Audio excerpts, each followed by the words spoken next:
Dalam beberapa hari terakhir ini, ketika saya coba berdoa dan menyembah Tuhan, dalam hati saya muncul satu kata, diguncangkan dan tak terguncangkan. Dan saya coba selidikin dalam Alkitab, terus saya tanya Tuhan dengan apa yang terjadi beberapa tahun ke depan ini. Dan saya temukan ayat di dalam kitab Ibrani pasal yang ke-12 ayat yang ke-27. Ungkapan satu kali lagi menunjukkan kepada perubahan pada apa yang dapat digoncangkan, karena ia dijadikan supaya tinggal tetap apa yang tidak tergoncangkan.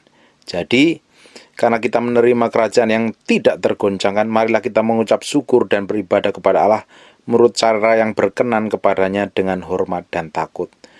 Ketika saya baca ayat ini, saya kurang mengerti dan ini tulisannya membingungkan menurut saya. Saya coba buka di Amplified Bible dan saya coba buka di Message Bible dan saya coba buka di Message Bible dan kurang lebih terjemahannya seperti ini.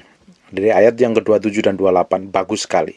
Menurut saya lebih jelas dan mudah sekali dipahami. Ungkapan satu guncangan terakhir berarti pembersihan rumah secara menyeluruh. Saya percaya apa yang terjadi hari ini, keadaan dunia hari ini, kita udah memasuki semester kedua, mau memasukin semester kedua di tahun ini, dan saya percaya keadaan wabah yang ada hari ini itu sebagai satu sarana yang dipakai Tuhan untuk membersihkan rumah Tuhan secara menyeluruh. Dan saya percaya Tuhan akan sisakan orang-orang yang hatinya tulus dan murni semakin dipakai Tuhan. Di kitab Wahyu dijelaskan pada hari terakhir orang yang baik akan semakin baik, yang jahat akan semakin jahat. Dan hari ini Tuhan sedang mencari orang-orang yang hatinya tulus melayani Tuhan, hatinya murni di hadapan Tuhan. Orang-orang seperti ini akan dilimpahi kasih karunia dan kekuatan Allah. Tuhan akan proteksi, Tuhan akan lindungin. Tuhan akan pakai double porsi, urapan yang double porsi. Saya percaya. Tapi di sisi lain orang yang semakin jahat, hatinya tulus, hatinya tidak tulus, hatinya busuk, pikirannya jahat, dia akan melakukan hal yang lebih jahat lagi, yang dianggapnya benar. Di dalam The Message Bible dijelaskan lebih gamblang dan lebih mudah dimengerti. Ungkapan satu guncangan terakhir berarti pembersihan rumah secara menyeluruh. Kurang lebih terjemahan seperti ini ya. Membuang semua sampah sejarah dan agama sehingga hal penting yang tak tergoyahkan berdiri dengan jelas dan rapi. Ayat 28, apakah Anda dapat melihat apa yang kita miliki, kerajaan yang tak tergoyahkan, dan apa Anda melihat betapa kita harus bersyukur? Tidak hanya bersyukur, tetapi penuh dengan penyembahan, sangat hormat di hadapan Tuhan. Tuhan bukanlah pengamat yang acuh tak acuh. Ini sangat jelas sekali. Saya percaya ketika ada masalah, ada tekanan, ada himpitan, ada wabah yang seperti ini, gereja Tuhan sedang dimurnikan Tuhan, sedang benar-benar digoncangkan. Tetapi orang-orang yang hatinya tulus kepada Tuhan, orang yang haus dan lapar akan tetap dipuaskan. Dalam kondisi pandemi ini membuktikan iman kita itu seperti apa. Kan tidak ada ibadah di gereja. Hari ini tidak ada ibadah on-site, yang ada online. Dan online itu kebanyakan orang tidak fokus untuk ibadah online, kecuali yang benar-benar ngunci dirinya di kamar, nggak diganggu anak-anak, nggak diganggu handphonenya, dan fokus dengerin khotbah. Itu pun sangat sulit sekali karena nggak bisa konsentrasi. Tapi ada orang-orang tertentu yang rasa haus dan laparnya akan Tuhan itu luar biasa, imannya semakin dibangkitkan. Ada beberapa orang imannya semakin turun dan mulai malas cari Tuhan. Tapi akan dibangkitkan satu generasi yang hidupnya takut akan Tuhan, radikal dengan Tuhan, semakin mencintai Tuhan, melayani Tuhan itu, penyembahannya itu dengan hormat, tulus, murni hatinya. Tuhan akan dapatin orang seperti ini ketika masalah di tahun-tahun mendatang semakin rumit, keadaan semakin memburuk, orang-orang seperti ini akan diproteksi dan dijagain Tuhan. Kemarin saya berbicara tahun 2003 mulai terjadi pemulihan. Dan masalahnya sekarang kita baru menginjak semester kedua di tahun 2021. Masih ada 1 tahun setengah. Dalam 1 tahun setengah ini kan keadaan tidak akan menjadi baik. Keadaan akan semakin ruwet. Kematian banyak sekali. Nanti ada orang yang jahat melakukan hal kejahatan yang di luar nalar. Tetapi orang yang hatinya tulus, orang yang mencari Tuhan dengan sungguh-sungguh, gereja Tuhan, dengerin baik-baik, yang hatinya tulus dan murni melayani Tuhan, mencintai Tuhan, menyembah Tuhan dengan hormat dan hidup takut dalam kegentaran, respect dengan Tuhan, Tuhan akan proteksi, Tuhan akan jagain, Tuhan akan berkati dengan cara-cara ilahi, Tuhan bikin divine blessing secara ilahi, berkat secara ilahi, Tuhan koneksi kita dengan orang tertentu secara ajaib di masa-masa sulit, tapi anak-anak Tuhan diberkati luar biasa. Kalau hatinya nurut sama Tuhan, dijagain, dan tidak akan kena masa krisis. Saya percaya dalam 1,5 tahun ke depan ini banyak orang akan mengalami krisis yang parah, kekurangan yang parah, benar-benar bangkrut. Tetapi anak-anak Tuhan yang hatinya tulus dengan Tuhan, memang sedang dimurnikan Tuhan, tetap ada pemeliharaan Tuhan, tetap ada proteksi Tuhan, tetap ada penjagaan Tuhan. Bahkan beberapa orang diberkati secara luar biasa, diurapi secara luar biasa, pengaruhnya tambah besar. Karena goncangan ini dalam ayat ini mengatakan pembersihan rumah secara menyeluruh loh, membuang sampah. Jadi semua yang sifatnya sampah, ibadah-ibadah agamawi yang tidak berkenan, yang rutinitas, yang hanya menarik perhatian orang, bukan berusaha menyenangkan Tuhan, Tuhan akan bersihkan habis. Tuhan mau umatnya, Tuhan mau gerejanya ini murni menyembah Tuhan. Dan ketika kemurnian dan penyembahan yang tulus di hadapan Tuhan itu disajikan di korban mezbah persembahan di hadapan Tuhan, didapatin harum dan berkenan di hadapan Tuhan, Tuhan akan menarik semua orang datang untuk sujud menyembah kepada Dia. Pengaruhnya akan diperbesar, urapannya akan dibesar, bahkan hidupnya akan dipakai untuk merubah banyak orang. Tuhan sedang mengadakan pemurnian supaya apa? Yang tidak tergoncangkan. Yang tidak tergoncangkan siapa? Kerajaan Allah, kebenaran firman Tuhan ditegakkan di atas muka bumi ini. Kita harus menjaga hati dengan baik. Dalam beberapa bulan dan beberapa tahun sampai tahun 2022, kita harus benar minta hikmat Tuhan. Bagaimana mengelola keuangan dengan baik, bagaimana mengelola bisnis dengan baik. Minta hikmat Tuhan. Tuhan nanti akan bukakan jalan bisnis-bisnis yang unpredictable, bisnis yang tidak pernah terduga, berkat yang tidak pernah terduga. Tuhan kirim koneksi secara ilahi yang akan memberkati, memproteksi, mencukupi semua kebutuhan anak-anak Tuhan. Anak-anak Tuhan tidak boleh lemah, tidak boleh malas. Minta hikmat Tuhan, minta hikmat untuk bekerja secara baik dan menghasilkan berkat Tuhan. Dan kita mau, Tuhan itu mau kita ini menjadi orang yang pintar dan pandai, yang smart, melebihi orang-orang dunia. Tuhan mau kita diberkati melalui apa yang kita kerjakan, apa yang Tuhan percayakan.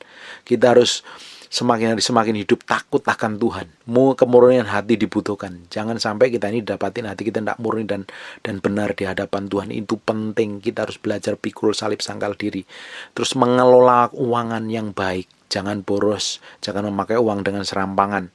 Pakai uang pada tempatnya. Ada bagian yang jadi dipakai untuk menabur, ada bagian untuk makan, dan bagian untuk disimpan. Dikelola dengan baik keuangannya. Kita akan mengalami hal-hal yang sulit di masa beberapa bulan ke depan. Sampai tahun depan kita akan mengalami masa-masa sulit. Kita harus pakai hikmat. Dunia memang mengalami kesulitan. Indonesia terutama mengalami kesulitan. Tapi anak-anak Tuhan dijagain dan diproteksi. Tenang, rileks, tetap tinggal dalam hadirat Tuhan. Tetap tinggal dalam hadirat Tuhan. Pakai waktu yang ada. Ketika ibadah online, fokus pada penyembahan. Dengerin firman. Renungkan dan lakukan. Ketika menyembah, coba kasih waktu dengan Tuhan. Bangun keintiman dengan Tuhan. Sungguh-sungguh kenali Tuhan secara pribadi. Sembah Dia, kenali isi hatinya, kenalin kemauannya. Dan kita harus didapati menjadi orang yang berkenan. Hidup itu penuh dengan penyembahan yang berkenan di hadapan Tuhan. Banyak ucap syukur. Jangan sembarangan.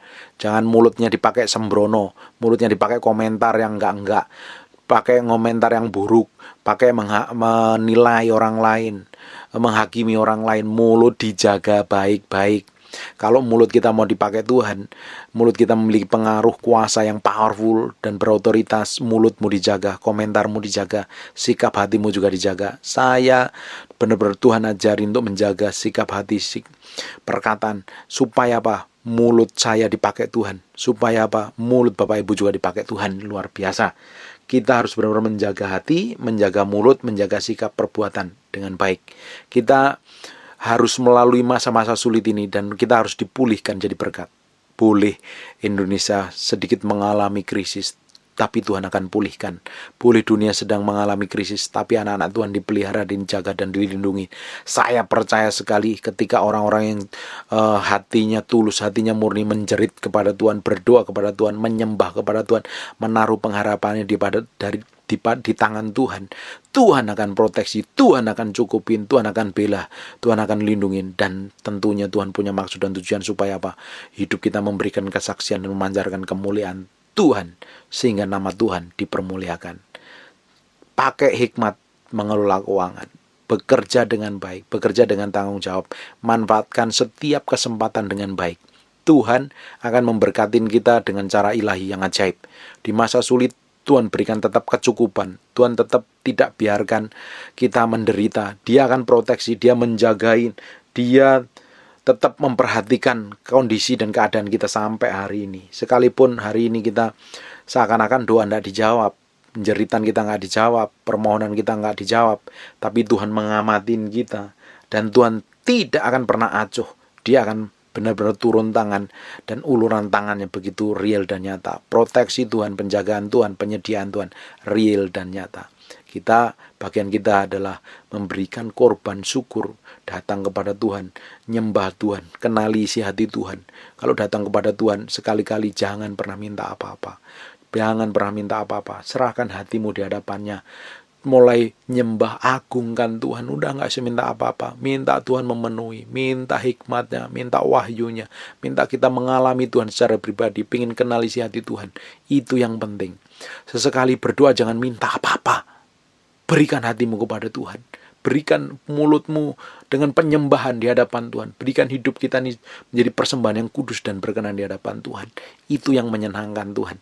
Bapak Ibu, ketika kita ini bisa menyenangkan Tuhan, ketika kita ini didapati menjadi orang yang disayang Tuhan, diperkenan Tuhan, jadi favoritnya Tuhan, kita akan diberkatin. Itu secara otomatis diproteksi ya. Kita harus mengejar Tuhan, menjadi favoritnya Tuhan. Kita harus didapati menjadi orang yang kesayangan Tuhan. Bagaimana kita menjadi kesayangan Tuhan? Duduk diam di kakinya, dengar suaranya ngomong. Apa yang dia omongin lakukan, apa yang dia mau kerjakan.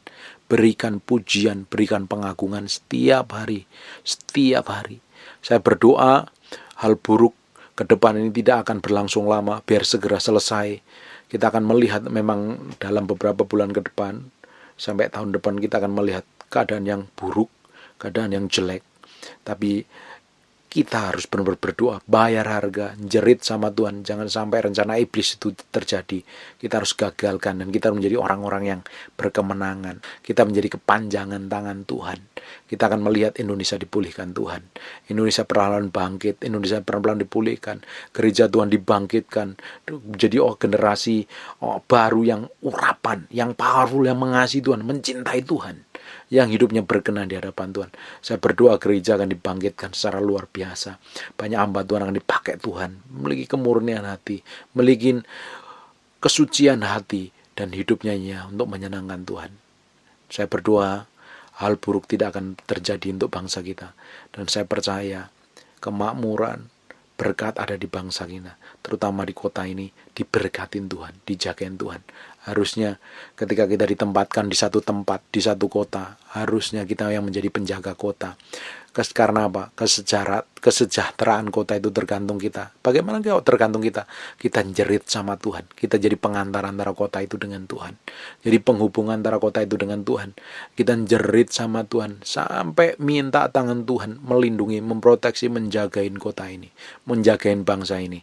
Dan saya percaya tangan Tuhan ada di atas bangsa ini. Tuhan punya tujuan. Memang kalau hari ini diizinkan goncangan, tekanan, himpitan, pemurnian yang terjadi, tujuannya satu, untuk kemuliaan nama Tuhan. Dan akan terjadi satu kegerakan ilahi yang besar. Semakin hari, semakin dibangkitkan generasi muda yang cinta Tuhan. Hamba-hamba Tuhan muda yang dipakai Tuhan luar biasa. Dipakai gereja Tuhan dibangkitkan menjadi gereja yang hidup kudus dan berkenan. Menjadi penyambung lidah Allah secara real dan nyata. Nah, kita prepare, kita harus masuk dalam bagian itu. Kita akan melihat dan melangkah bersama Tuhan. Di akhir semester 2021 ini, Tuhan ada proteksi, ada lindungin. Di tahun 2002, Tuhan akan jagai dan proteksi dan lindungin kita. Kita harus melewati wabah ini. kita harus melewatin masa-masa sulit ini, karena Tuhan jagai dan lindungi, Tuhan proteksi dengan baik. Dengarkan baik-baik, kelola keuanganmu dengan baik. Kita harus menjadi orang yang pintar. Kelola usahamu, bisnismu, minta hikmat Tuhan yang baik.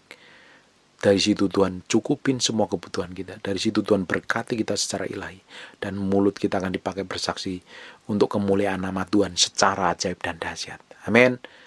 Bersama-sama kita harus berdoa. Kalau perlu berpuasa untuk bangsa ini. Kita akan melihat kemuliaan Tuhan turun atas bangsa kita. Amin. God bless you.